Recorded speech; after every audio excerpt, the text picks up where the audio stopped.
This full moon in Capricorn is helping us activate and birth the capacity for us in the long-term scale to bring in this magical reality. Hello and welcome to the All 12 Signs video series for the second of two Capricorn full moons that we're having this Cancer season on the 21st of July 2024, which is today. Apologies, Pisces. My name is Chloe. I work with card divination, astrology, and as you just heard, and as you can see, I channel multi-dimensional energies through my body. And this brings in, both in the form of physical and vocal light language, and this brings in healing, attunement, and activation codes to the messages that come through in these readings.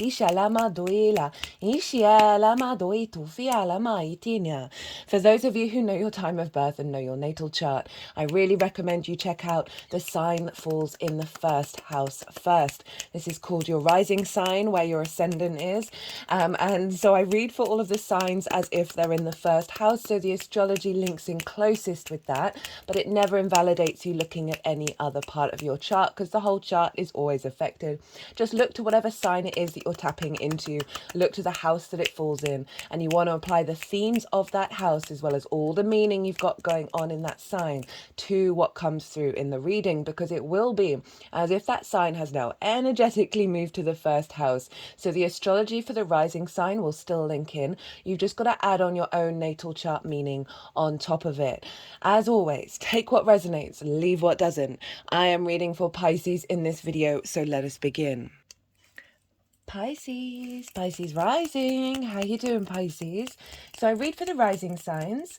So for those of you who don't have Pisces in the first house, look to the house that it does fall in, and you want to look to the themes of that house and apply those themes as well as all the meaning you've got going on in the sign of Pisces to the messages that come through in this reading. It's as if that Pisces energy has now energetically moved to the first house. So the astrology for the rising sign is still going to link in. You just got to add on your own natal chart meaning on top of it. Right, firstly, Pisces, I do want to apologize. I am recording this just before the Capricorn full moon today on Sunday, the 21st of July. But I do work with 6-month cycles. So what comes through in this reading is to serve you until the Capricorn new moon. So you're not missing out on any of the messages. Hello,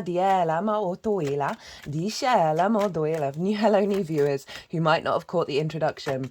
I channel multi-dimensional energies through my body, both in the form of physical and vocal light language, amongst other things, and that will come through in this reading, and it brings in healing, attunement, and activation codes that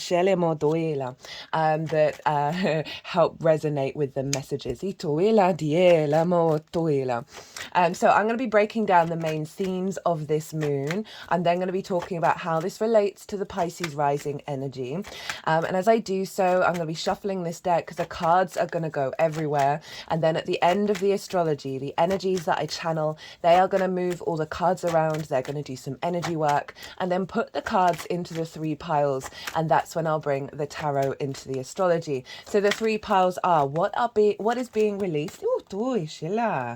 Okay, what is being released with this full moon, right? Full moons do mark a sort of ending of a particular part of a cycle. And so that's showing up in pile 1. However, I see lunations as download points where we get activation codes that we then work with. So we've come to an end of a cycle, and with that we've evolved, we've changed, we've grown, and then we get a download come in at the full moon, the full illumination, that we then work with to the Capricorn new moon. And so that's pile 2. What's the frequency that you're going to then be able to work with over the next 6 months? So we'll tap into what that feels like, what that looks like. And then pile 3 is how to amplify and work with the energy of pile 2. So I've done a collective reading, and this is where I get to break down the astrology of the lunation in way more detail of how all the celestial bodies are talking to each other at the exact moment of the moon.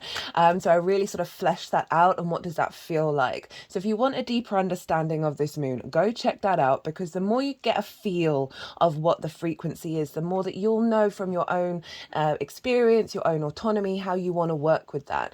I also do a collective tarot, did a collective tarot reading. That message was beautiful. That will give you a deeper understanding of then how it shows up for you in regards to the Pisces area of your chart with the tarot today. I also get to be a bit more esoteric, a bit more spiritual and philosophical. In those collective readings, I get to expand on certain things and practices that I always only bring to the table what I see work for me. And see it show up and also see it manifest in other people's lives. And so I always relate that to the moon and what's going on. So that'll just give you a bit more space to sort of explore the moon itself. Now, okay, let's crack on with the bigger themes of this moon. Now, regulars, I apologize. I am going to repeat myself from things that I've said in the last transit and the Capricorn full moon before. But these are significant things. So, since Aries season last year, when we had new moons in the sign of Aries, it meant that the new to the full moon were then in conjunct one another, right? And an inconjunct energy this is what it looks like, right? So it's a straight line and then there's a kink at the end. And so this helps us, it's a non-traditional aspect.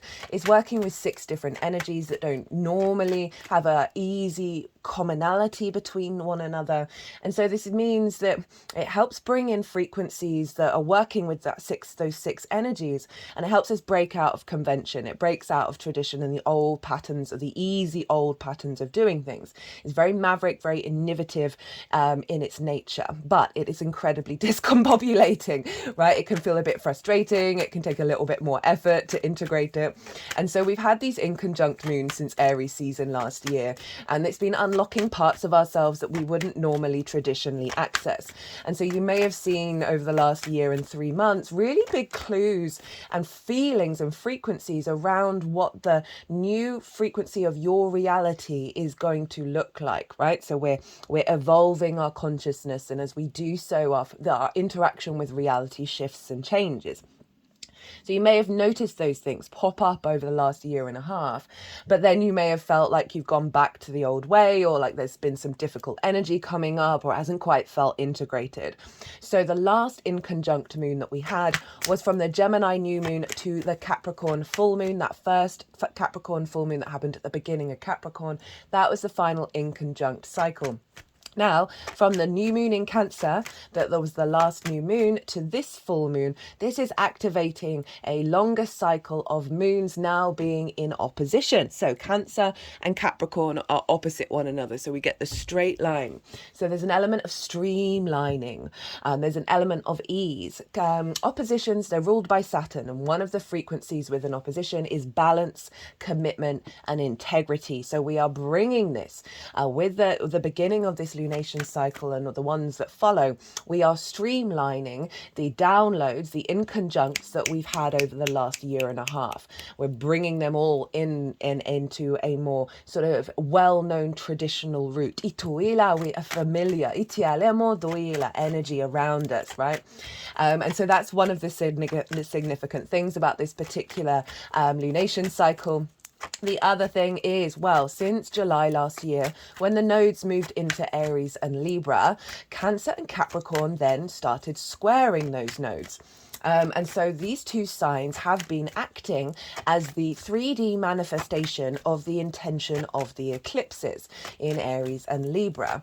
And so just generally those signs in our natal chart have been acting like that. And then we get that magnified by any transits in the sign of Cancer and Capricorn. And obviously we've got a lunation cycle here. And so I talk about the Cancer area of our chart in way more detail in that Cancer new moon series, and I thoroughly recommend it just because it's tied in the sort of the bigger energy from July last year, and it's activating to January of next year, or when the nodes change signs. And that Cancer area of our chart, I'll touch on it briefly, but it's been a bit difficult, right, for the Cancer areas of our chart, because that's where the South Node is manifesting. And the South Node can act as a drain, as a release. It's a more of an inner yin, esoteric experience of refinement, of like crystallizing and, you know, what we're left with. We then turn into an elixir. We concentrate that energy. That's what the South Node's about. And so that new moon activated a shift from the heavy drain, non-manifestation energy to the deep refinement of that elixir. Now the Capricorn area of our chart has been acting of where the North Node has been manifesting from the sign of Aries. And what I really like about this combination, actually, first thing I'll just mention, this is an 18 to 19 year cycle. So we're not going to have this frequency in Cancer and Capricorn until the nodes go back into, North Node goes back into Aries, South Nodes go back into Libra, and that's an 18 to 19 year cycle. So any difficulties you may be facing, just know it's an activation of a longer term cycle. And it is very, very powerful. And what I was saying is that what I like about this particular cycle, hello Libra, that Aries where the North Node is, right? And that is a North Node is like where we're headed, what we're striving for, the new territory that we're going into and amplifying. And so it's more of an outward yang manifestation, right? The actions of things being built and created as we go into this new territory. Now, Aries is the I am of it all, ruled by Mars. Aries, sort of fire, the first fire sign, can be a bit combative, can be so independent that it's contrary to its own existence, can be a little bit rough around the edges. I'm bringing up more of the sort of perceived difficult energies around Aries, right? Because it is very independent, and that can be a bit loud and as I said, a bit combative, a bit tyrannical. But what I love about this is it's being grounded down into the collective earth sign, which is Capricorn. And this is about long-term legacy energy. This is about responsibility, due diligence, a sense of a deeper commitment to the planet in terms of the collective. So it's very fiery, independent, wanting to experience life from its own agenda kind of energy. That's being supported and saying we in Capricorn of like that, what's being implemented is serving us in the long term. In a very practical way of the collective earth sign, right? Capricorn is more about the long-term goals, right? Not necessarily the immediate future. So we've got this lovely blend between being present and in them now, as well as just a frequency around that energy is serving our long-term goals. And we've got 2 Capricorn full moons. So one at the beginning and this one's at 29 degrees. So a full completion cycle is coming in, a full elevation of all that Capricorn energy is showing up. And so those are the 2 sort of astrological themes that don't relate directly to the astrology of the exact moment of the moon, which is what I'm going to get into now. So Pisces rising, where is this happening for you? Well, wherever Pisces falls in your chart, this moon and the sun are making harmonious aspects to your Pisces energy because it's all yin in nature. So the moon is sextiling Pisces in the sign of Capricorn, and a sextile is an aspect of Venus, and Venus wants us to connect. She wants us to feel appreciated and loved and bring in harmony and grace and creativity. So that's sextiling the Pisces energy. And for you Pisces rising, this is in your 11th house, the house of good spirits. This is hopes and dreams, friends, groups and alliances, and reaping the benefits from your 10th house. So we've got a full moon here, which can represent an element of completion, can represent illumination. There's lots of different things that come up with a full moon. Now, one of them, because the sun is over in the sign of Cancer and opposite the moon, oppositions can highlight where we're out of balance. It can also highlight triggers with a full moon because the full light of the sun is shining on our unconscious, our emotional body, our intuition, how our needs are being met or not being met. This is often the way with the triggers. And how do we give and receive nourishment, and trust and know that this is an offering from the sun and the moon to look at something that was hidden deeply in your unconscious, that was entangled and was blocking your chi, right? Blocking your full energetic flow. And so if a trigger does come up, this is highlighting, hey, you might want to look at this. You might want to start untangling this and then helping you out, basically. It can also highlight where our needs aren't being met, right? Distorted intuition, just feeling out of balance. Those things can happen around a full moon. You know, what I wanted to say that I didn't quite mention, is that with the North Node manifestation in the 3D, right, squares, Mars, motivation, drive, action. This is where things build. Lydia can bring in conflict, drama, and frustration as well, which is why I'm saying go check out that Cancer new moon transit, because that may have been quite a prominent role in the Cancer area of your chart.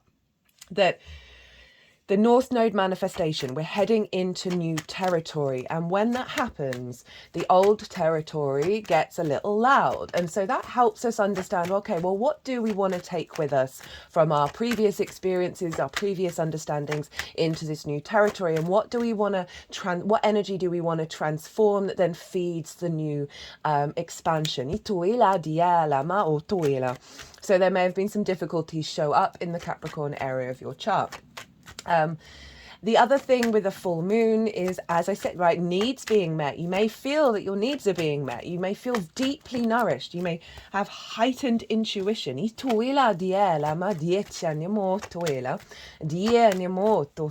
real illumination around your hopes and your dreams. There may be a part of a hope or a dream that manifests around this full moon. You may find yourself spending time in bigger groups of friends, or just general groups in general. You may find you are reaping a benefit from your 10th house, which is your life purpose, career, visibility, and reputation. So something along that nature may come in, or a frustration and a wound if things don't, or feeling disconnected from groups, and that needs to be worked on, or really struggling to hope and dream in a way that takes you beyond your limitations. All of these things may show up around this full moon. So the sun is over in the sign of Cancer. Actually, let's rewind. It's sextiling your ascendant energy. And your ascendant, your rising sign, is your the house of self. It's how you embody your sun or your moon in your actions and your deeds. It all depends, if you've got a day or a night chart, which luminary is providing wisdom to your ascendant about where to go. Now, your ascendant is your navigator, the one that, the lens in which you move through the cosmic waters. It's your body, it's your appearance, it's your character, the first half, and it's often how other people see you, because they see that embodiment, they see those actions and the lens in which they come through, which is your ascendant, that very Piscean energy. And so we've got this sextile with the moon and this is about, I can see this as a download. I can see this as a download infusing into your actions, right, and your sense of self, an elevated understanding of that, instinctive actions around manifesting your hopes and your dreams, and creating an environment where you're reaping the benefits from your 10th house. That doesn't just have to be about money, that can be anything at all, where you're aware of the benefits of what you've been doing in terms of your life path and your career. And this can see you being more in harmony and flow intuitively through your actions with bigger groups. Brainstorming of figuring out who you are and what it is that you hope and dream about. Getting creative.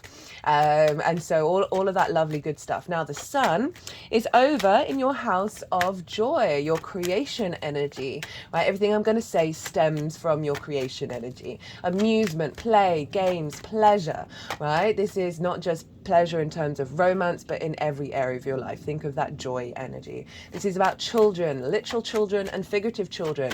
Children your own, the children you work with, your inner child, as well as things you birth from a creative space out into the world that feel like children. It's also about romance, love, and dating, the house of joy, and the sun is there. So you may have had a bit of a drain on this. You've been really questioning and going inward about that. So go check out the Cancer new. How many times am I going to say it? I'll stop saying it now. But I do recommend. So the sun is there, the vision, the clarity, the animation. Wherever the sun is, it shines a spotlight on that area of our life. We're focused more on that. We're aware more of that. And so the sun can often highlight the work that you've done that's being completed with this full moon, as well as show you signs and clues clues about how the moon is going to unfold, because it's the illumination, right? Because it's the sort of the divine inspiration coming in. And so there's something around the elevation. And so that last new moon in Cancer was bringing a deeper trust and nourishment to our intuitive body, right? So really amplifying your capacity to observe, what does joy mean to me? What does pleasure mean to me? And how do I want to really refine and crystallize that? So you may get some clues around your capacity. What do I want to say with this one?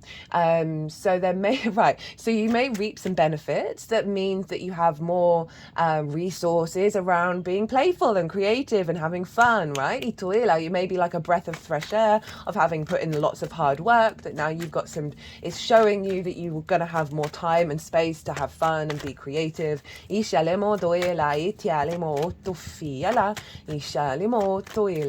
know, the sun is also saying, hey, let's make sure we are bringing creativity and joy and pleasure into the way that we interact with groups, into the way that we understand and work with our hopes and dreams. So let's get into the astrology. Pluto's over in the sign of Aquarius at 0 degrees, basically on top of this moon, and it opposite the sun. Very powerful stuff. And Aquarius for you is in your 12th house, your hidden house, your house of mysteries. This can be a very difficult house. I've done a Pluto and an Aquarius transit season series that takes us up to the beginning of September, when Pluto's going to dip back into Capricorn for a couple of months.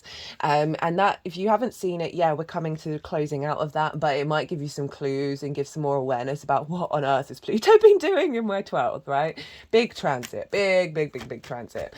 I'm just thinking of the Aquarius risings who have gone through that when it was in Capricorn, and how much they're in their own power. Because what does the 12th house represent?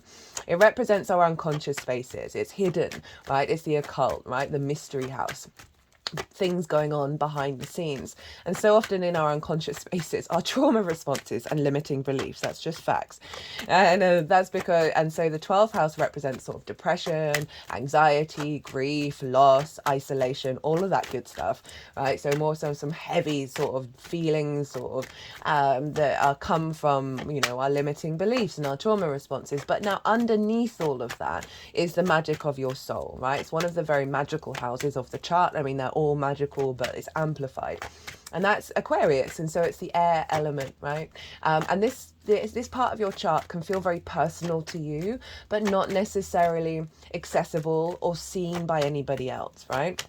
And when I say accessible, maybe not accessible to the rest of your chart and implementing it, right? I always say with clients and with people who want to get into astrology, do work in your 12th, right? Try and get that integrated. I have Cancer there, and so my emotional body is very, very private to me. They're also incredibly powerful, my emotions, but I keep them kind of on lock and key. I struggle being vulnerable. I struggle trusting in my intuition, my emotional body. And I've put in a lot of practice of being vulnerable and bringing that out into other spheres of my life. And I, you know, have seen the feedback loop of that, of really strengthening that understanding of my intuition and my emotional body in terms of the power of my soul, right? So in terms of Aquarius, you're getting a revamp with that, with Pluto being there, which is all about power and control, amongst other things. So you're really reconnecting to that power. And your Pluto in Aquarius for me is, on a personal level, is helping us recalibrate to our universal truth, right? And helping infuse that into our rooted power, our magnetism. And that can highlight where there are unhealthy power dynamics, obsession, possession, all of that kind of thing. It's retrograde at the moment, so it is really waking up the inner transformation and an inner awareness. Okay, well, what's truly important to me, right? Where is my power being drained? Where is it being magnified? And how to then transform that. And this is influencing the moon from your 12th house, right? So this is really helping release. It's also, Pluto's linked into the ancestors. We must never forget that. The cycles of life, death, and rebirth, and honoring that you are going through a big transformative energy in your 12th house. Pretty cool, if I don't say so myself. That It's helping. I can see lots of things happening with this moon, and it's very often this and that, not either or, right?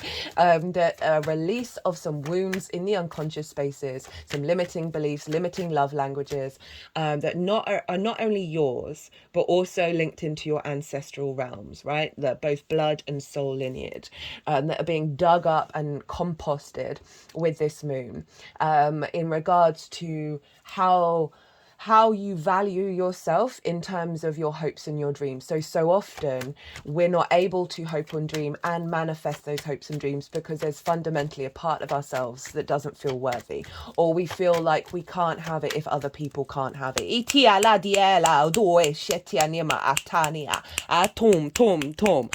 like this one.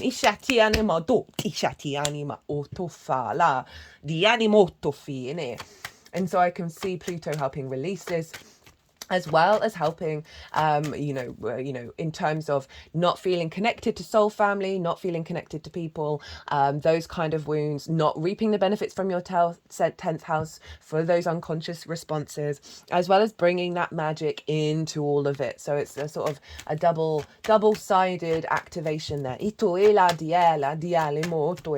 what I really like about this combination of energy is both Capricorn and Aquarius are ruled by Saturn. I work with the Hellenistic principles from over 2,000 years ago. I do not use outer planets as rulers of signs. So Saturn traditionally is the ruler of Aquarius.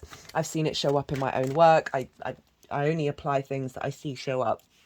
That Capricorn can be deemed as sort of the earth ancestors, tradition, the old ways of doing things, respecting tradition, respecting the old past, honoring of the past. Capricorn can also be linked into hierarchical structures. It's often linked into the banking system, the 1%. That's one side of Capricorn. It's not all of it, but it is still a part of it. It's cardinal, it's leadership energy. So it's representing the sort of the activation of that, right? However that shows up, and it can get a bit, Saturn can be a bit of a no planet, right? So there's an element of not wanting to break out of that. Now Pluto in Aquarius is more the future thinking, egalitarian, everyone's connected, everybody's equal kind of energy, the higher perspective. Where are we going? What are we headed for? The utopian energy. So Pluto is infusing that with still the moon, still honoring wisdom, still honoring our elders, still honoring the past. It's the blending of honoring of the future and the past in the present moment, and how important that is to be in union and balance with all of that. Pluto is also opposite the sun, and so I can really see this as wounds around inner child work.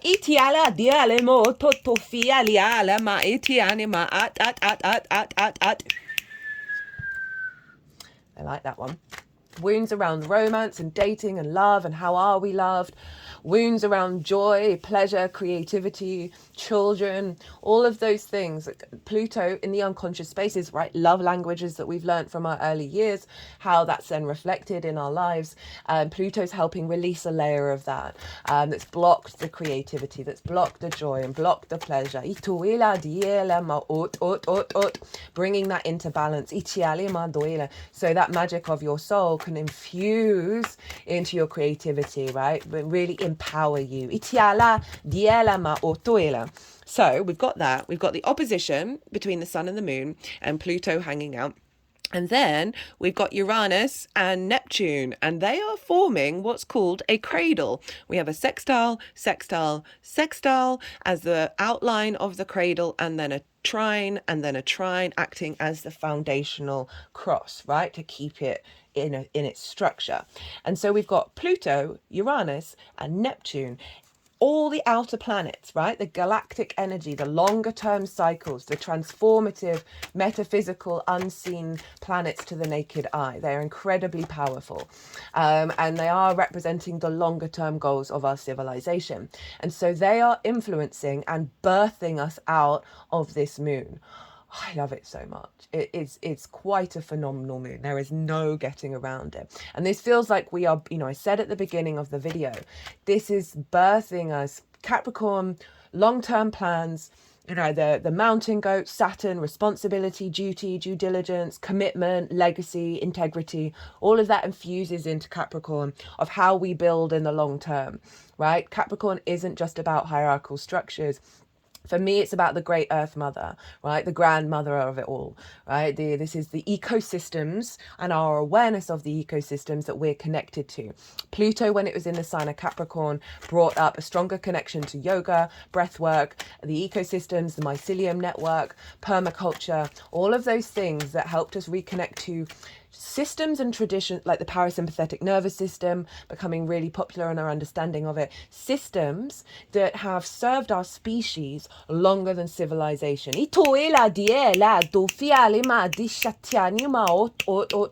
And yoga, you know, essentially yoga is meditation and breath work, but the stretches and the movements help our ecosystem of our body. And so that's part of that Capricorn energy as well, is that bigger ecosystem. And so we are birthing with the bigger outer planets our capacity to build within that understanding of the ecosystem, within, and then the capacity of bringing the magical reality into our conscious mind, our rational sort of, you know, understanding cause and effect from this magical perspective.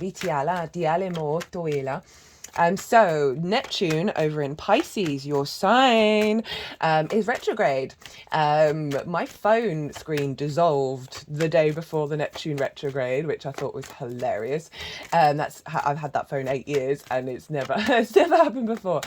But for me, the message of Neptune retrograde for this moon, right? Neptune retrograde helps us pull back the veil, helps us see beyond the delusions and the illusions. Now, one of the delusions that we have very loudly in our species is that magic isn't real.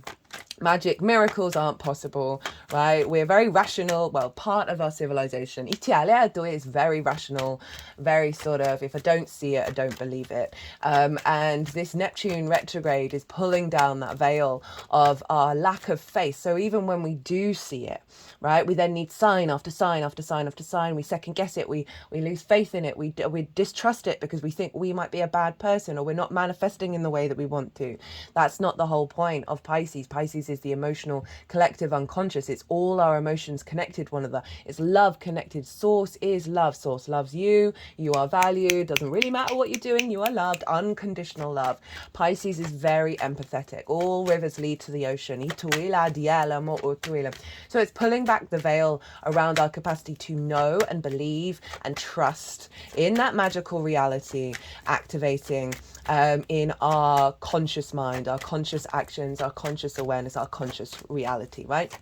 So that Neptune retrograde is influencing the moon by sextile. Again, all those themes that I talked about earlier in terms of Venus, right? And this is your house, how you embody yourself. Some veils are going to be dropped around your awareness of how you walk your talk, of how you love yourself, love your body, love your character. There's a real sense of an awareness of your capacity through your actions to bring in the fluky, synchronistic, non-linear curveball energy of Pisces. For you to know in your bones, in your body, that you are loved by Source. And Neptune is trine the sun. So again, that trine, we did mention the trine. That trine energy, which, I think I mentioned trine, but didn't. Anyway, ruled by Jupiter, right? Your ruler, Pisces. That brings in Jupiter, and therefore the trine brings things together in order to elevate and expand. It brings wisdom, knowing, faith, and with that comes a confidence deep within ourselves that allows abundance and flow. Just as I say that, the 10 of Cups come out, a flow, opportunities, and luck. And so we have this between Neptune and the sun. And so there's a real sense of a bringing together with this revelation in your body, in your sense of self, infusing into the sun of how you see joy and how you see pleasure. I can see a lot of wounds around being able to act on that and embody that, getting dissolved by Neptune. Neptune's been dissolving quite a lot. I've noticed in the lead up to this full moon, as well as in my own life and in that of other people, of things that limiting beliefs, ideas, frustrations, earworms that you like keep going around, or you keep just feeling it. Even though there's part of you that's like, I don't care about this anymore. I've got other more important shit to think about. Neptune's been dissolving that, whereas all of a sudden you'll just sort of wake up, or you'll go through a doorway. So that's always very powerful. And then all of a sudden your body, your emotional body's just like, oh, that's not bothering me in the same way. Whatever, you do you, or whatever the situation is. Neptune's being really good at dissolving those things. And so I can see a dissolving of restrictions around the embodiment of joy, pleasure, and creativity that's then infusing into the sun and activating a higher level of connection and understanding and clarity with that sun, with that fifth house. Uranus over in your third house is, love it, is trining the moon. So we've just come out, it's nearly a week now since the Mars-Uranus conjunction in the sign of Taurus. I've done a pick a card reading for that. That is pretty powerful. We get that conjunction roughly every 2 years, but we are not, unless you're a newborn child who's going to live to like 90, you're not going to see that conjunction happen in the sign of Taurus again. And so this is pretty powerful, particularly off the bat because Jupiter and Uranus were conjunct one another. And so Mars is activating that conjunction. Also did readings for that. That's a 13 to 14 year cycle with Jupiter and Uranus. This one's a 2-year one. And essentially Mars and Uranus, very independent. I break down the astrology in the pick a card reading. Very independent. Uranus is the path clearer, the breaker of chains. It is the oddball of the solar system. It wants you to be confident and comfortable walking your path, right? Even if it's contrary to what everybody else is doing. And it's been sort of radicalizing your third house for quite some time now. Mars, obviously our motivation, our drive and our action, right? Our capacity to get up and go and do what we need to do in alignment with our soul's path in regards to your third house. So what's your third house? Your third house is the house of the goddess. It's one of my favorite house. It's the house that I think is truly, madly, deeply significant for us, right? As how we evolve our consciousness, because it's how we find meaning in the day-to-day, right? In the little things, in the things we do on a day-to-day basis, in our local community, it's our environmental frequency, right? So it's like doing the washing up, walking to the shop, that kind of stuff. How do you find joy and meaning in it? It's where we bring those big picture philosophies from the ninth into our third house. It's your environmental frequency. It is it's linked into learning things for the first time because it's linked to schools, short distance trips, siblings, as well as the lens in which you communicate through.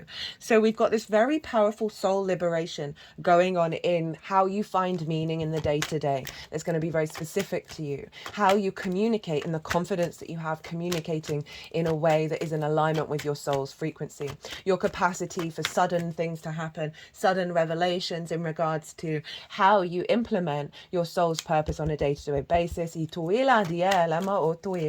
Now Mars is still conjunct Uranus, but it's in the sign of Gemini, so we still have that connection between our motivation and our drive, right? So Uranus with all of this is supporting our capacity to embody this frequency of the magical reality made practical for the long term into your soul's frequency, and how you then implement it on a day-to-day basis, right? Your confidence in expressing and understanding and implementing your hopes and your dreams are very personal to you. It really is giving your power back in your expression of the meaning that you find in a day-to-day basis. And it's trying the moon. So all of that bringing together and inspiring and elevating and finding opportunities. So we've got opportunities on your day-to-day to, as I said, implement those hopes and dreams. You may find yourself suddenly meeting somebody on your day-to-day that leads to a bigger soul family, that makes a bigger connection with like-minded people. They don't have to agree with everything that you say, but certainly frequency, like-minded frequency connections. And sudden opportunities, perhaps in the way that you then start expressing yourself, in terms of reaping the benefits from your 10th house, or could see this as your capacity to bring what you do reap from your 10th house into your day to day and really amplify that and amplify the feedback loop with that. You being received by groups in your unique voice in a really harmonious way. There's going to provide a lot of opportunities. You might want to look to where your Venus is. I mean, Venus is currently over in Leo in the way that you work. So, because Venus rules Taurus, so she's influencing Uranus in terms of the way that you work and how you figure things out, co-workers as well. So there can be things around activating opportunities in terms of your hopes and dreams that are reconnecting you back to your heart, to the way that you work and being seen and validated in that regard. And it's sextiling the sun. So over in your 5th house of your creation energy. So we've got a lot of play and liberation on the day-to-day, bringing that meaning, bringing that joy, bringing that pleasure into your day-to-day. Any wounds with the inner child around schools, right? Things people may have said to you that may have blocked your freedom of your soul expressing itself. Definitely see that getting released, as well as, you know, finding the love on the day-to-day basis. This is also your vision and your clarity to communicate from a place of creativity and love that is then going to really fuel that path, right? Fuel your path. So that's some of the major astrology. How are we doing? Okay, we're 40 minutes, not too bad. That's some of the major astrology. Well, let's get into rulership.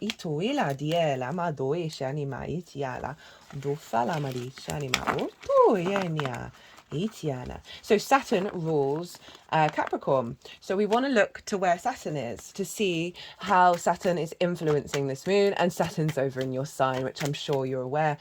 For those of you who might not have caught any of the trillion Saturn in Pisces series that I've done, I still recommend the first one just because I outline the overall themes of Saturn being in the first in a sort of a broader sense. There is a pick a card Saturn retrograde video. All of the pick a cards are in there. Isha, speaking of Saturn, hello. Itiala ma otofiala diala. Ituni ma diela. Dishenia Diana, Duela, Dusheni Madiela, Fala Disheni, Utuela. Right, that's enough. Yeah, Saturn's in your sign. Oh, that was what I was saying. All the pick a card readings are all in their own playlist. They're really easy to find. They're wild. I love them. They're so good. It's so wild just seeing the planets show up in very particular ways.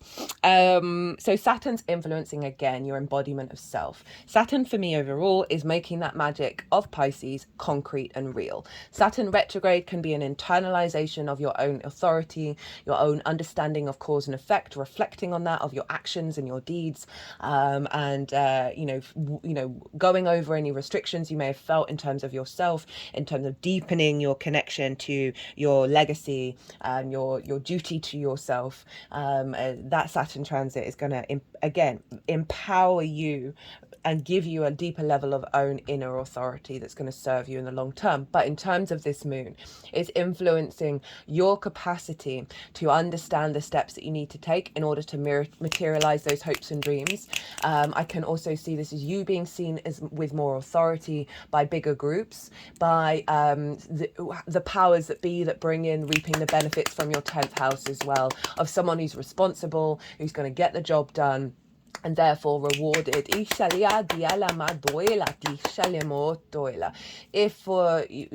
way that you embody yourself, the actions that you take are going to be influencing how you're received by groups. This could have a knock-on effect, as I said, bringing in more opportunities in regards to work. As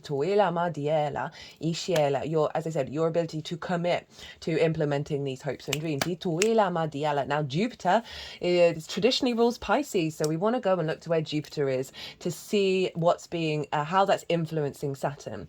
Jupiter is over in your 4th house, your roots, your foundations, your ancestors, both blood and soul lineage, your parental figures, the roof over your head, the things that you do in private. There can be a lot of trauma in the 4th, but it's where your root system is, right? We want to nurture and nourish and feed that. So I've done a Jupiter and Gemini transit series. I know I recommend everything, but cannot stress enough how it feels to me that the Gemini transits, the Jupiter and Gemini transit, that's a year-long transit. That happens once every 12 years. So the more that we know and how to work with Jupiter, the more we exaggerate and amplify the beneficial energy there. We had a Gemini new moon, 2 conjunctions in the sign of Gemini, the Sun Venus, the Sun Mercury. Pick a card. There's pick a card readings for those. All of that Gemini energy felt like a very pivotal frequency that is a tool, a massive tool. Oh, it's just reminding me of being young, and that used to be an insult. A massive tool to help facilitate us bring in this new frequency. And when I say new, it was always there. We're just more consciously aware of it.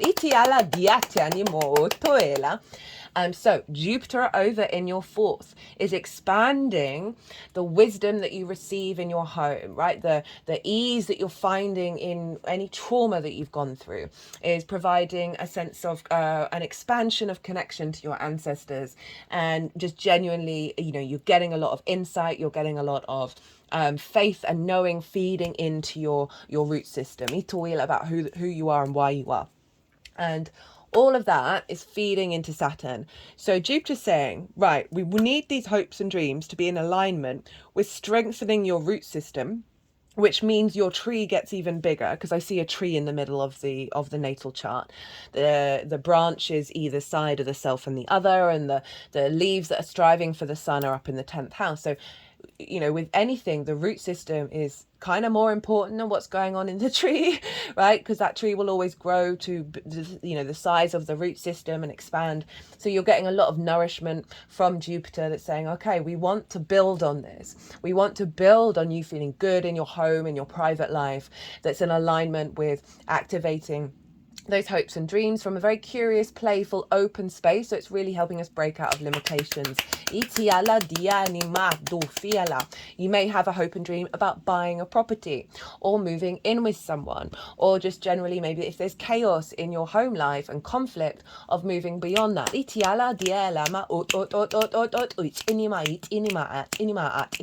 Now, Mercury rules Jupiter because it rules Gemini, and Mercury's over in the sign of Leo, which we touched on with Venus. And so this is your house of the adult in the room. Work, how you work, physical health, routines, co-workers, pets, right? So Mercury is influencing Jupiter with the information that you're collecting, how you're, what you're interested in, how you're sharing that information, how you're bringing flow to your work life, being more inspired, getting ideas and downloads around the way that you work, around your physical health and routine. It's very joyous, very loving energy, very playful energy in the sign of Leo, very heart orientated, and it's influencing Jupiter, saying, that's the adult in the room, right? So often we can neglect being the adult because we were neglected, right? We can self-sacrifice for other people, that work, health and routines, right? And so... And also in working out how we work is so important for all relationship dynamics, right? So Mercury's saying, right, let's make sure we get this in alignment with your capacity to be mature, the adult in the room, take care of yourself, tend to yourself, where it's no longer being distorted, perhaps by reactions that you have of not being able to be connected, not feeling seen, not reaping the benefits from your 10th house, not activating your hopes and dreams, anything that may have diminished your capacity to get the job done, to keep standing, keep going. Mercury's having a word with Jupiter and saying, we are not letting this define us anymore. And all of that is then feeding in terms of your capacity to see the love, see the joy, communicate that love, communicate that joy. And activate your capacity to put the work in to do all of the opposite of what I just said. Or thought this could see collaboration of ideas, meeting, chatting, talking to people, and that is then going to bring in more opportunities and situations that is nourishing your home and strengthening your sense of who you are. Now, the sun rules Leo. So where's the sun? Well, we talked about that. It's in the sign of Cancer. So the sun is influencing Mercury and saying, well, let's make sure that the joy, love, and pleasure is feeding into that adult in the room. So that's the astrology. Look to where there's other stuff going on. There's so much going on in this moon. I can't fit it all in all these readings. Mars, 0 degrees of Gemini, trining Pluto, right? So there's a shift of your motivation and drive in your foundational space. There's an alignment of clearing out the clutter in the 12th and activating that magic. I can see you taking more action in your home life around ritual, magic, reincorporating that Aquarius energy into your home life. Mercury at 26 degrees is exactly square Uranus at 26 degrees. So that is activating the capacity for us to see the details and bring that all together in terms of the quality of your work, the vision, the inspiration, and then how you apply being the adult in the room on a day-to-day basis. So there's there's lots going on. Look to where your sun and your moon are in your natal chart. Look to the houses that they're in and the themes of those houses. Those themes are likely to have played a role in the lead up to this full moon, as well as play a role in how this unfolds moving forwards. They always do with every lunation, right? This is why the sun and the moon are very significant. You might want, if you're doing any manifestation or intention work to elevate this moon, you might want to tap into your intuition to see what your intuition is saying, which themes to bring in with that manifestation work. And that just adds on a little personal understanding beyond this general reading for you. Obviously, we know astrology is very complicated. You then want to look to the rulers of your sun or your moon and the rulers of those and see where all the, like, sometimes you end up incorporating the whole chart. Right, so I'm going to go consciously quiet. The energies that I work with, they are going to move through me. They're going to move all these cards around. They're going to do some energy work, and then they're going to put the cards into the 3 piles. I'm going to soften my mind. I call you to soften your mind as well. You just had loads of information. Let that all settle, right? Don't try and overthink it, and then see what intuitive hits come up for you while this is going on. Ituila, diela, diela, ut. Diela ma doi shela ma atinia. Diela ma otufiala. At iniana ma ototiala. Di shela. At tum. Etiala dufala marishania. Etiala atia tum ashinia. At tum ishinia. Utufala. Diela at ana duf ut. So I forgot to mention, sometimes cards want to be in more than one place at once. And so they were sort of hovering that Wheel of Fortune here in what's being released. And I feel like there's a blockage of being able to see that the wheel is turning, right? Right. We can just feel like we're at that bottom of the wheel for too long. Itiala ma dieshala. Ituela. Ala. Di ela do fani ala. Do ela di eshenia. Okay, so restrictions, limitations, addictions, things that have had a hold over you on the 3D realm. Di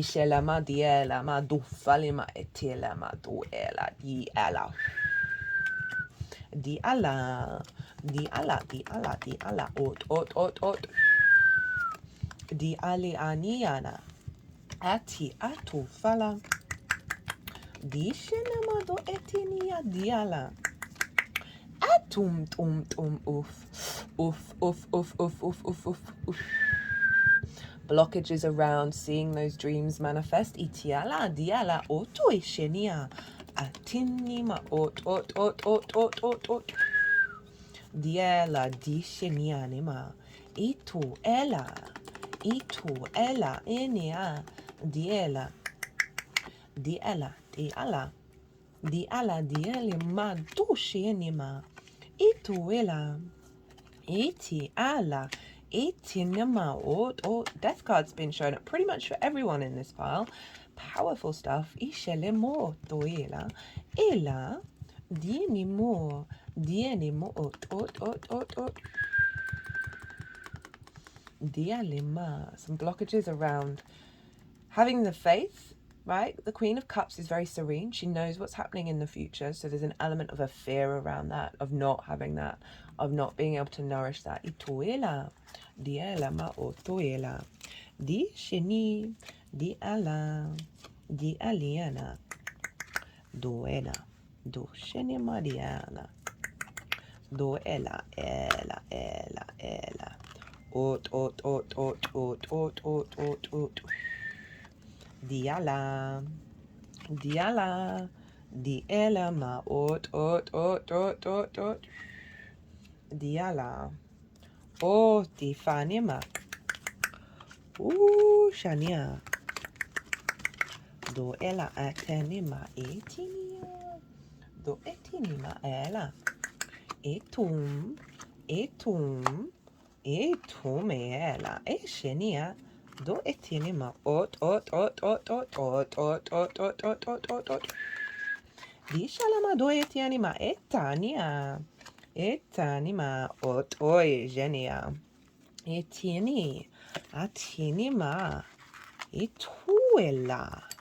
Oh, I'm liking this reading, Pisces. Ituela madishane motoela. Ela diania tufala. Ishenia tuela. Iania di ala atu. Right. Dishana mado etienema etinema atinema atinema atinema atinema atinema. Etinio enia.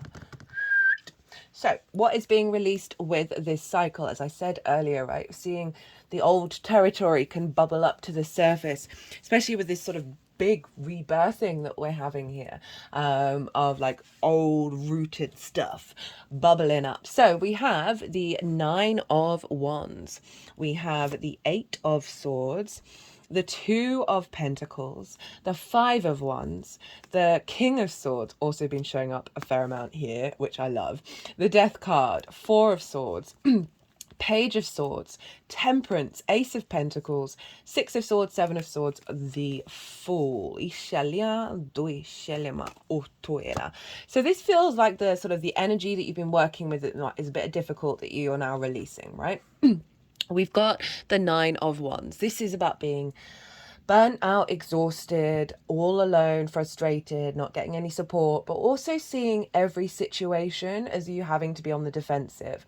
And that's usually for very good reason, because there may have been quite a lot of combative situations, perhaps growing up, and then it just gets recreated, or whatever it is, or just very generally legitimate situations where you're like, all by myself, what's going on, right? And you may not be all by yourself, but you're feeling it, and you're feeling kind of burnt out and exhausted. This can be but this is also like, do we need to keep repeating that cycle?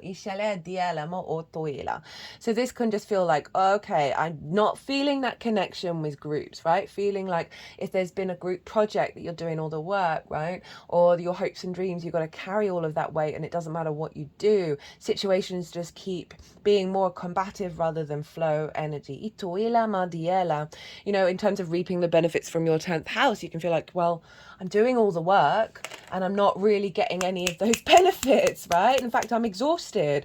No one's come in to sort of help me out, right? 8 of Swords. Love it when this card shows up. This happens to be Jupiter in Gemini's card, so it's not surprising. This is about acknowledging that something's an illusion, right? That you are not bound, you are not trapped, that there is a cage of a limiting belief that is, you know, generally surrounded us. And the reason why I love when that card shows up, because it lets us know that we're stepping into an awareness of that which is a limitation. We're about to sort of shake off those bonds and walk away from it, because we're like, oh, I can't unsee that this is an illusion. So limiting beliefs, you know, the kind of things that I've already talked about in terms of, you know, the sort of the understanding of your own value, right? Even if we're very confident, there's still a fundamental thing within all of us in terms of the separation from source, that we can feel that abandonment, we can feel that separation, that then diminishes our sense of value, even if it's the tiniest of threads within you. It then blocks the ability to see that hope and dream, and to manifest these things, and to connect with other people. So I love that that's showing up, that this is what's being released. We've also got the 2 of Pentacles. This card for me predominantly is the hamster on the wheel card, right? We keep on trekking in survival mode, but there's no kind of change. There's no diversity. It's just, gotta keep going, gotta keep going, gotta keep going, gotta keep going. So it's very survival mode energy. So you may have just felt like you're treading water, you know, treading on that hamster wheel and not seeing things manifest and go beyond the juggling act. Again, similar things to that. Nine of Wands of like, I'm doing the work, right? I'm putting in that effort. And it's not getting you beyond, oh, I can breathe. And as I said, these things may have shown up in your life quite loudly, or they're just energies within you that you've gone, okay, things are working out, but there's something deeper there that needs to come out. And so it can be various different levels. Five of Wands, again, kind of chaotic energy. There's movement, but there's no momentum, of like, oh, things not quite manifesting, being in groups and just feeling like, well, why isn't there flow here? This all feels like a lack of flow and a drain of energy. Not really good spirit energy. King of Swords. Now, the reason why I love that this has been showing up is because the King of Swords is Aquarius. It can be very stubborn.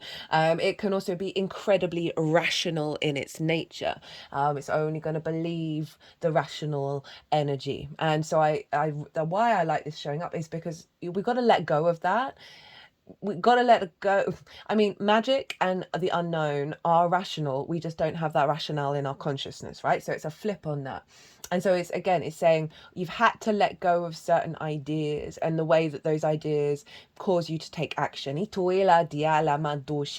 also this is a falling away of prioritizing that energy over the synchronicities, over the miracle energy, right? So the King of Swords showing up as what's being released for a lot of us is a now for a strengthening of our capacity. Oh, I believe in miracles fully. Miracles happen for me every day. We've got the Death card. Again, another similar card that's been showing up in pile one for pretty much everybody. And this is saying, this is a big collective acknowledgement that we are letting go of a lot of restrictive energy, a lot of frustrating, chaotic energy that isn't serving us in the new frequency. Things that have had an authority over us for a very long time, finally being released.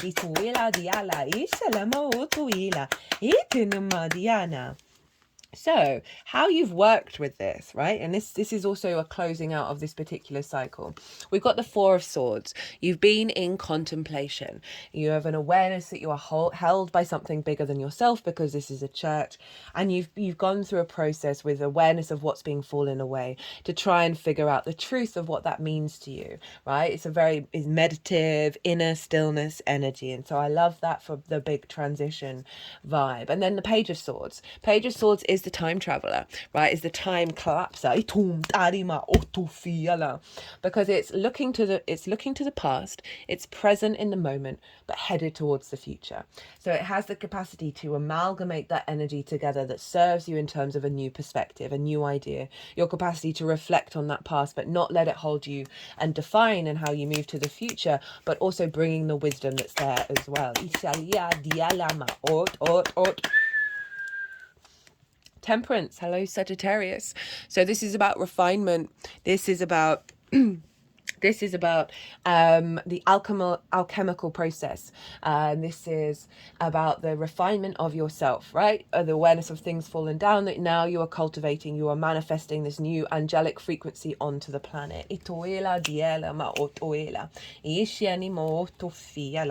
The Ace of Pentacles, a new way of looking at the world, right? A renewal of your understanding of what's going on.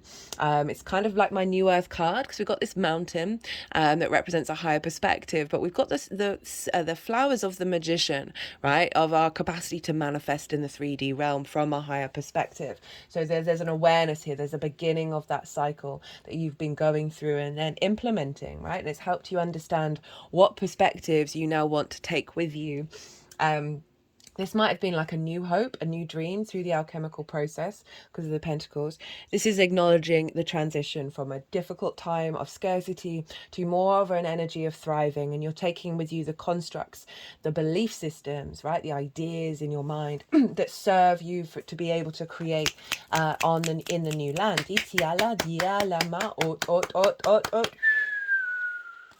Seven of Swords. Moving away from conflict, right? having the determination to do something differently, think differently, and be in a state of balance, right? So this is stealing away the Five of Swords. It's stealing away conflict. It's stealing away hierarchical systems, domination, the bully, the victim mentality, all of which we have within us, and allowing you to break out of that conventional energy. Because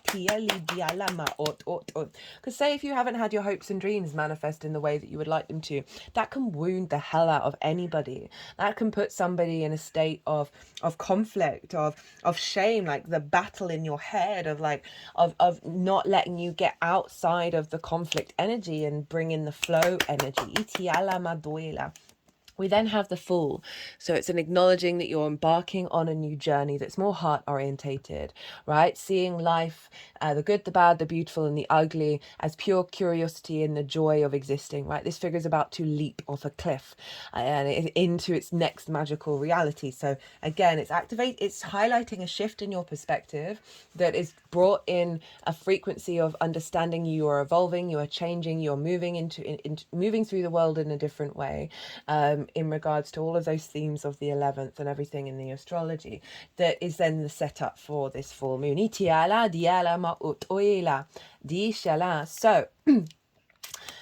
we have, for the download, we have Lady Justice. We have the Two of Swords in reverse, Three of Cups, Ace of Wands, the Chariot, 10 of Wands in reverse, 4 of Pentacles, the High Priestess, the Wheel of Fortune, 7 of Wands in reverse, and the 10 of Cups. So things coming into balance, right? Old soul contracts being cleared and more objective, empathetic vision about how to bring things into being.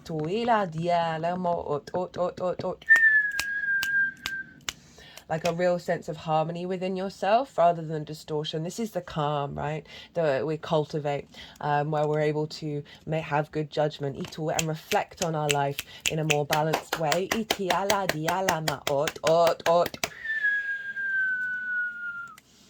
Two of Swords in reverse.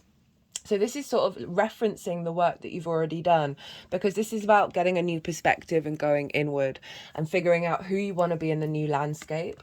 And so this is in reverse. So it's saying that's coming in. You're being able to embody this perspective. And that's going to have a knock-on effect of how you engage with those themes of like how you hope and dream, how you connect to others, right? How do you perceive what you're receiving from your 10th?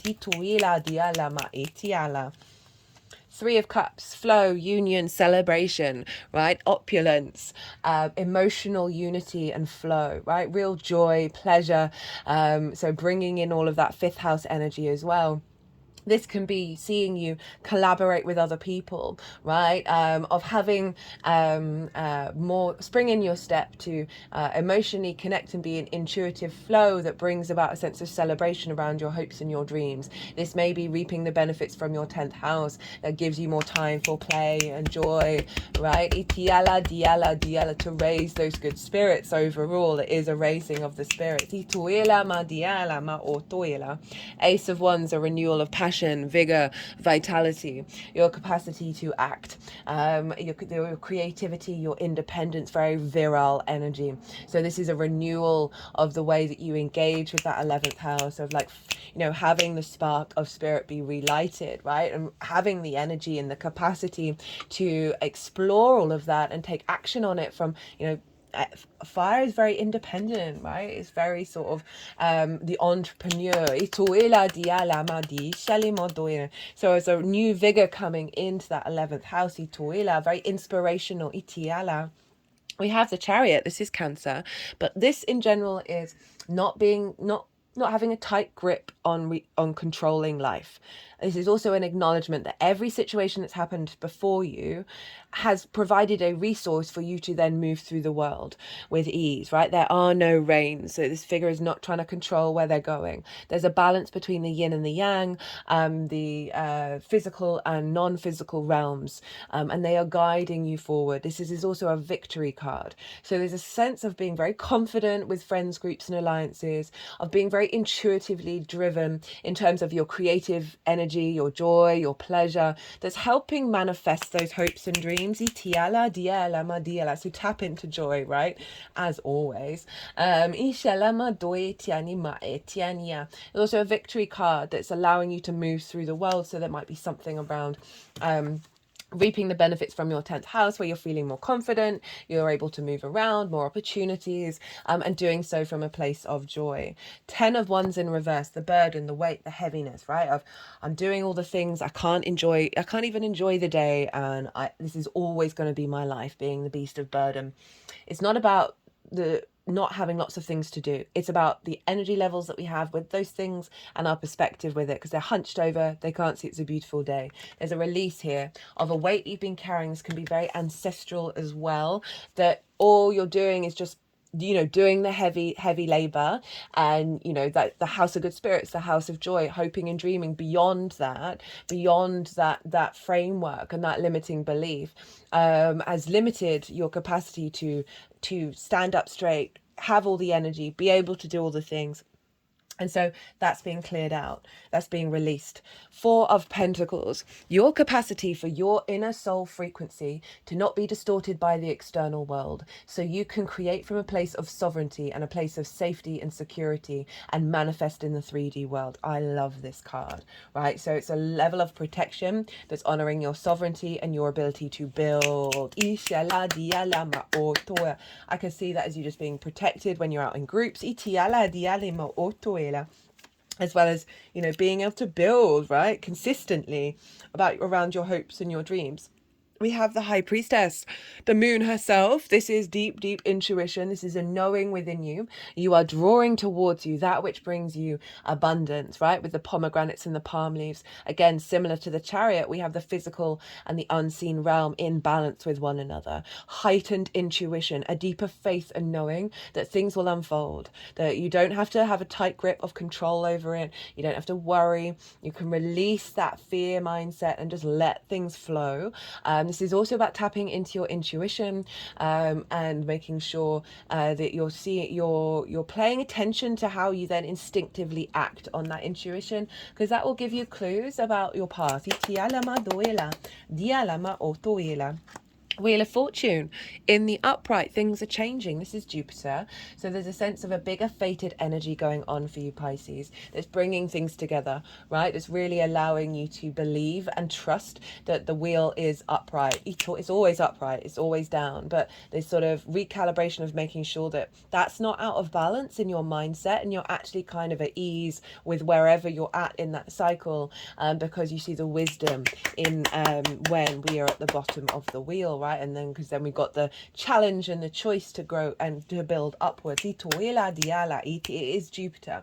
So it's calling us to look at the world, find that good spirits, and look at the world from a place of opulence and abundance. 7 of Wands in reverse. This card is one of the archetypal cards for me that our species is working through, because this figure is on the hilltop. They have the higher perspective. They have something of value. Do they look like they know it? Do they? Does that look like a face that knows that they are loved and that they are valued and always will be and ever shall be? Because they're like in fear mind. They're like, shit, I've got to fight off everybody. I'm in competition mode. There is no way of having something of value without being in competition mode, without being in scarcity. It's a very limiting space, right? This figure could go and walk away and still have that value within them, and get on with just expressing that rather than doing battle with the external world. So then they don't know their own value, they don't know their own love.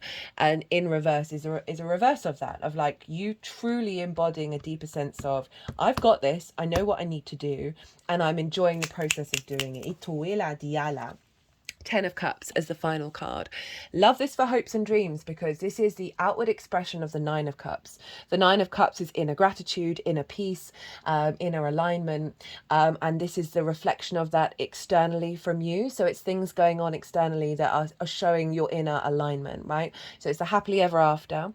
That can be anything, but it's highlighting the hopes and the dreams of things manifesting, and I really love that as the final bit. Speaking of manifesting, manifestation, we've got the King of Pentacles and the Nine of Pentacles as sort of like an overriding energy.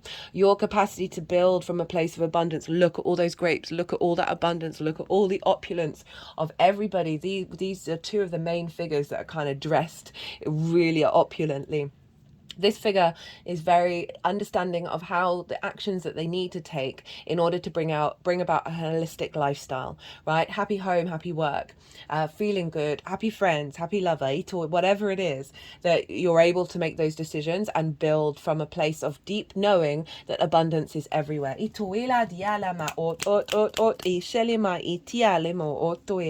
How to amplify this energy. Queen of Cups, the Devil. Seven of Cups, the World. King of Cups and Strength. So the Queen of Cups, again, can see really, really far and wide.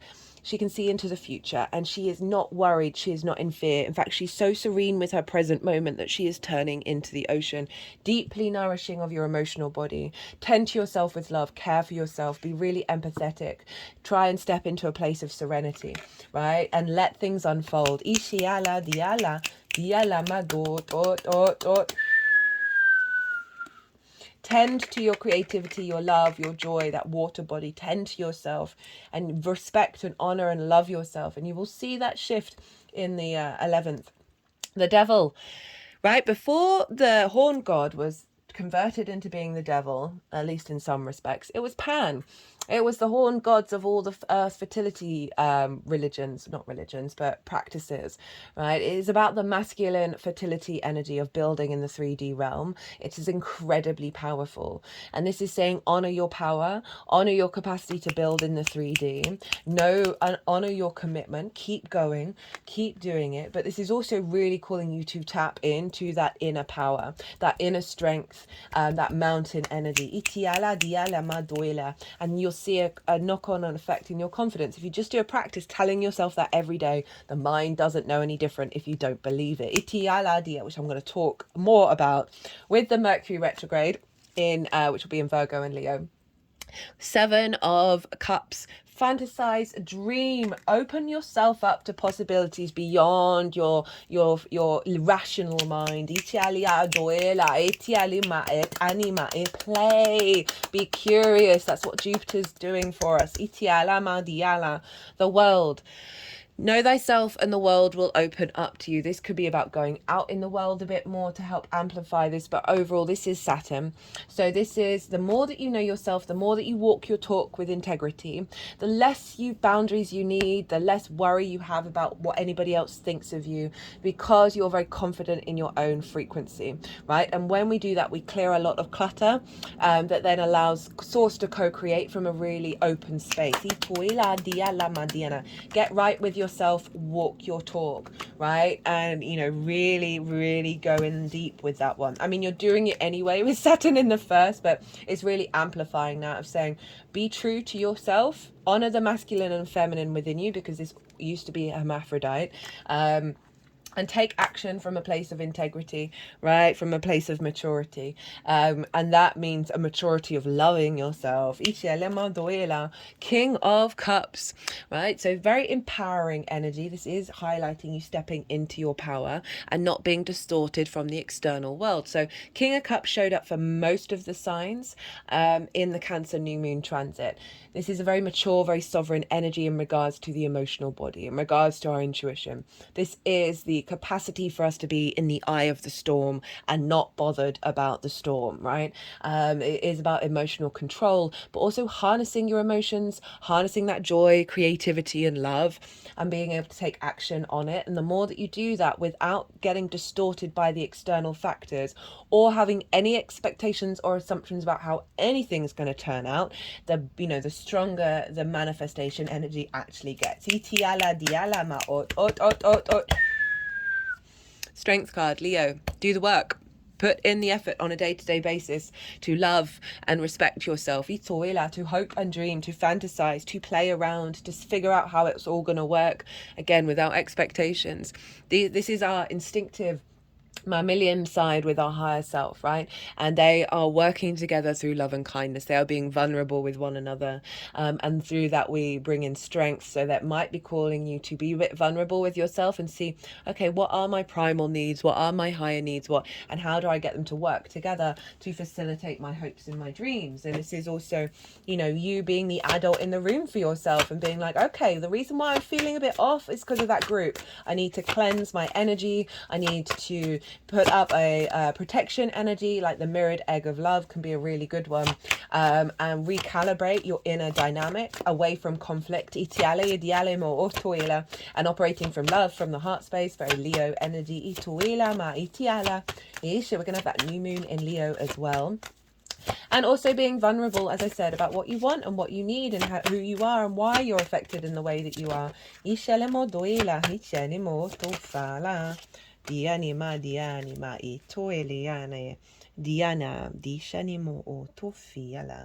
Diana. Okay, we've got 3. So as I was saying that, the Fool's Embrace, Transmuting Pain, has come out. So let's crack on.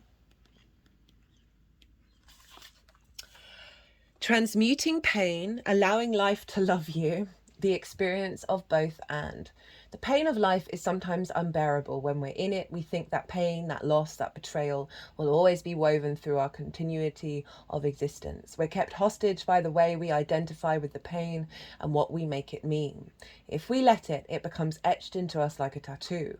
No matter where on the spectrum of pain you find yourself now, whether it be mild disappointment or searing loss, it's time to make peace with it.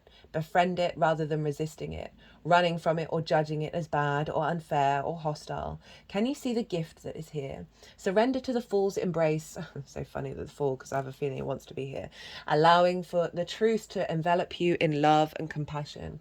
What if you could learn something amazing from this? What is truly yours will not pass you by. Something better and perfect for you is waiting elsewhere. If you could come to terms with the liberation and freedom inherent in loss, your broken heart might open you up to a greater sense of humanity and compassion. As in the narrative of Tarot, the Fool will be at the beginning of your life's adventure and at the end when you've integrated all the wisdom you've accumulated along the journey.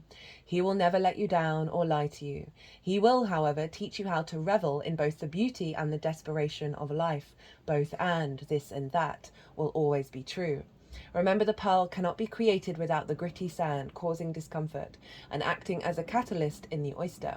Your pearl is discovered in radical acceptance that everything has value. I mean, this deck always blows me out of the water in terms of how it just picks up on everything that comes through in the reading. All is well now and will be well. Remember that today as you feel that the Fool's embrace. Empty well, nothing here, time to replenish, diminishing yourself for another.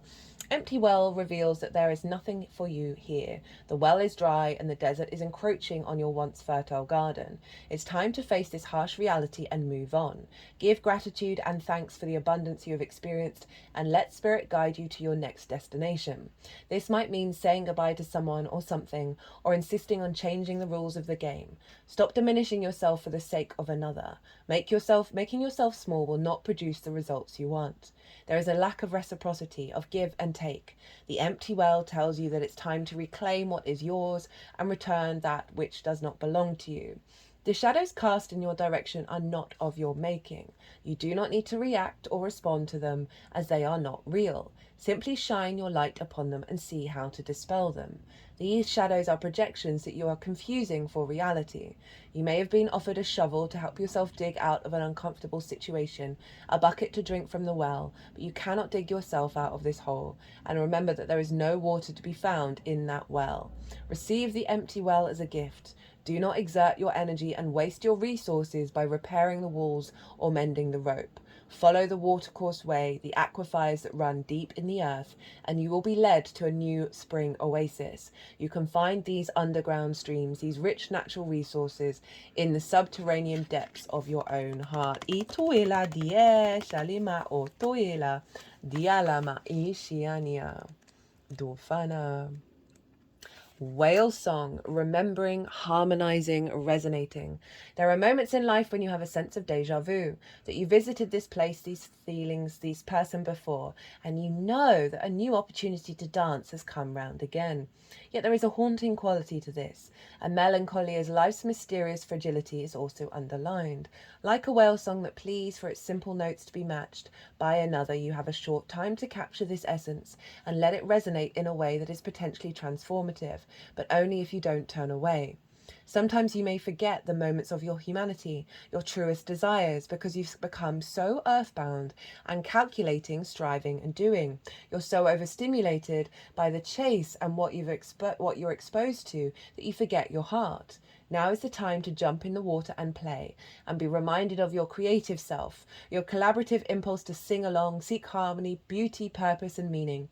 At this moment, that is your exact invitation. You will achieve more than the plans you set in motion if you use this opportunity to explore, be curious, and take a much needed break from what your mind thinks it needs to accomplish. Your heart is calling. Answer it. Well, if that doesn't just sum up absolutely everything that came up in the reading, what a beautiful combination. Confirmation. Right, Pisces, I'm going to leave it there. I hope you enjoyed this reading. I hope it resonated. If it did, if you just enjoyed the tarot and the astrology, it would bring me a lot of joy and obviously help the algorithm. If you hit that like button, leave a comment. I'd love to hear from you. If you want a personal reading, my website and email address are on the description box. They're on the community page.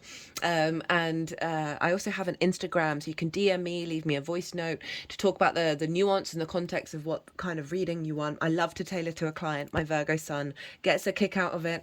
It doesn't have to be about this, can be about absolutely anything. Pisces, be good to yourself, be good to those around you, safe travels, and be well until we meet again.